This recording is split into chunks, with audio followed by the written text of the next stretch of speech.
Welcome to The Explainer. Today, we're jumping straight into a talk from Gary Vaynerchuk, and we're going to build a kind of manifesto for marketing right now. This is really a guide for a world that's, well, it's changing faster than pretty much anyone can keep up with. Okay, so what's the game plan? First, we'll talk about why the old marketing playbook is just broken. Then we'll look at where everyone's attention has actually gone. After that, we'll get into how to win with relevance, see how AI is about to accelerate everything, and wrap up with what this all means for you. Your new mission, really. All right, section 1, the broken playbook. So Gary Vee kicks things off by saying the marketing industry has this huge problem. Everyone talks about being consumer-centric, but when you look at what they actually do, their work, where the money goes, it tells a totally different story. And this quote really says it all, doesn't it? His whole argument is that the industry has just completely lost the plot. It's become more about winning shiny awards that, let's be honest, consumers have never even heard of, instead of doing its one job, selling stuff. And this lays out the conflict perfectly. On one side, you've got marketing for marketers. It's this little bubble of awards, office politics, and just guessing, an echo chamber. On the other side, marketing for consumers. This is about getting attention, being relevant, and, actually driving sales. And his point is the whole industry is dangerously stuck on the left side of this slide. And look, the risk here isn't just making a few bad ads. It's becoming completely obsolete. He's saying if agencies don't get their act together and start delivering real business results, brands are just going to do it themselves. They'll bring it all in-house, and that traditional agency model, it could become a relic of the past. So to really drive this home, he tells this amazing story. You got to picture it. It's 2 a.m. in Cannes, the big ad festival. A very drunk, very angry creative director from a huge agency comes up to him and says this. It's just the perfect snapshot of the tension, right? The old guard versus this whole new way of thinking. And this was the accusation. You don't care about the work. Now, when he says the work, he means the beautiful, expensive, award-winning ads the industry pats itself on the back for. The subtext is clear. Focusing on data and sales is somehow a betrayal of the art of advertising. But Gary's comeback just completely flips the script. He's like, brother, I'm the only one that cares about the work. He's totally redefining it. For him, the work isn't about being pretty. It's about creative that actually works. Creative that connects with the real human being and makes them want to buy something. Everything else, that's not marketing. That's just art made for other advertisers. Okay, so if the old way is broken, where do we go from here? Where should we be focusing? Well, that brings us to our next section, the new center of gravity. And here's the undeniable, fundamental truth of right now. The battle for attention, it's happening on one device, the smartphone.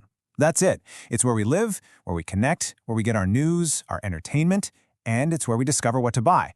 Any marketing plan that doesn't start right there is, frankly, dead on arrival. So how do you master this new world?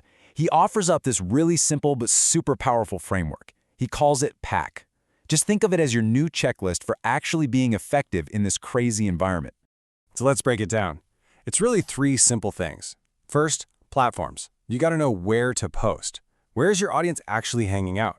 Second, algorithms. You have to understand how to get seen. What are the rules of the game for that specific platform? And third, culture. You have to know what to talk about. What's the conversation? What are the trends you can be a part of to actually be relevant? Okay, now this next part is a really big deal. This is where things get interesting. A few years back, the big social algorithms changed. They went from being about who you follow to what you're interested in. And that is a massive, massive shift.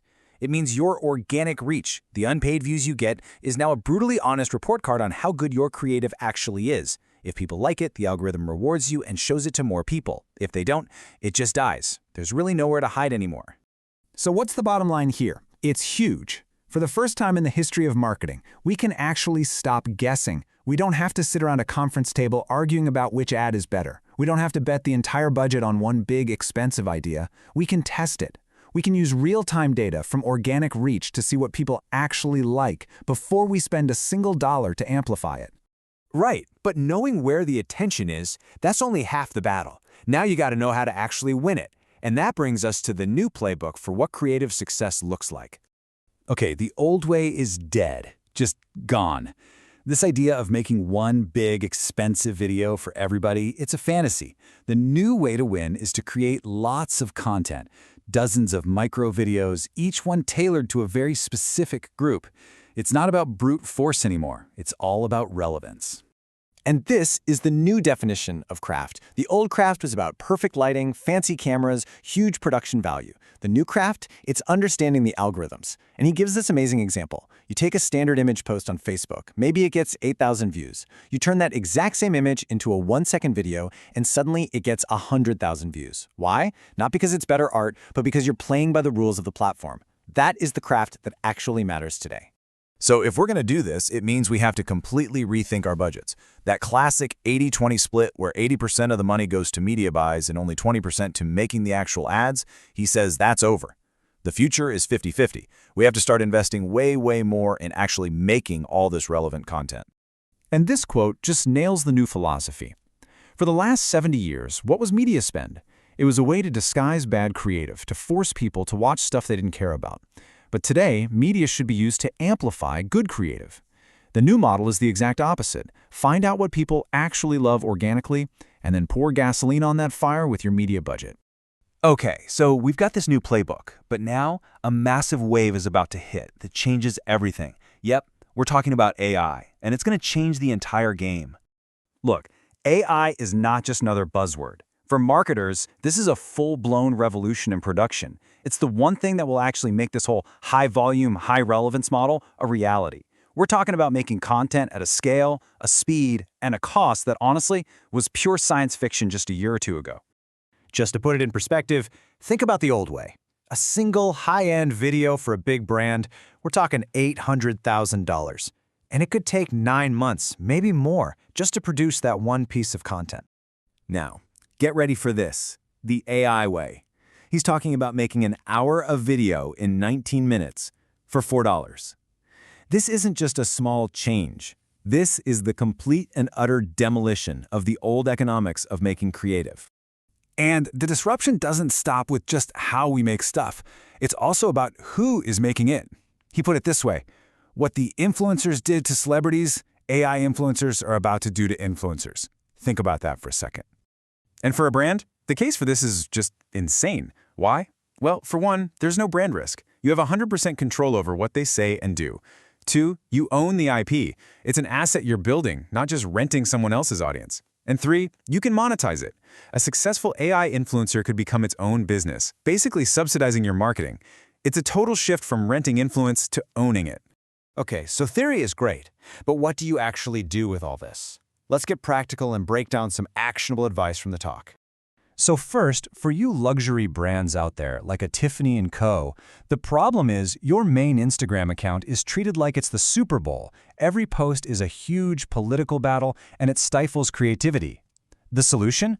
Create a second, more casual account. Call it Casual Tiffany's or something. It frees up your team to experiment without all the pressure.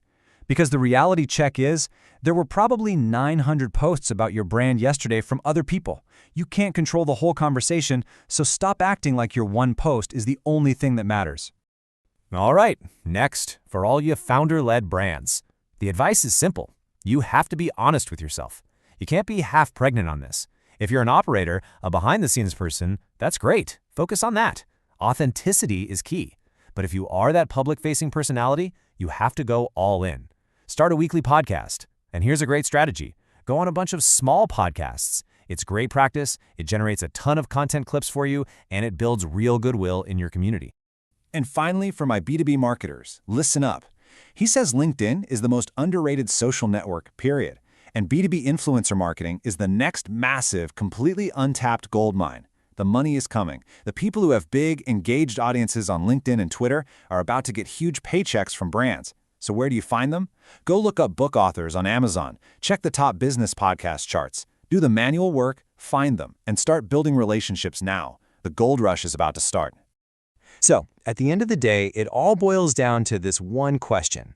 In a world that is changing by the minute, is your marketing an artifact of the past, or are you an architect of the future? The choice really is yours.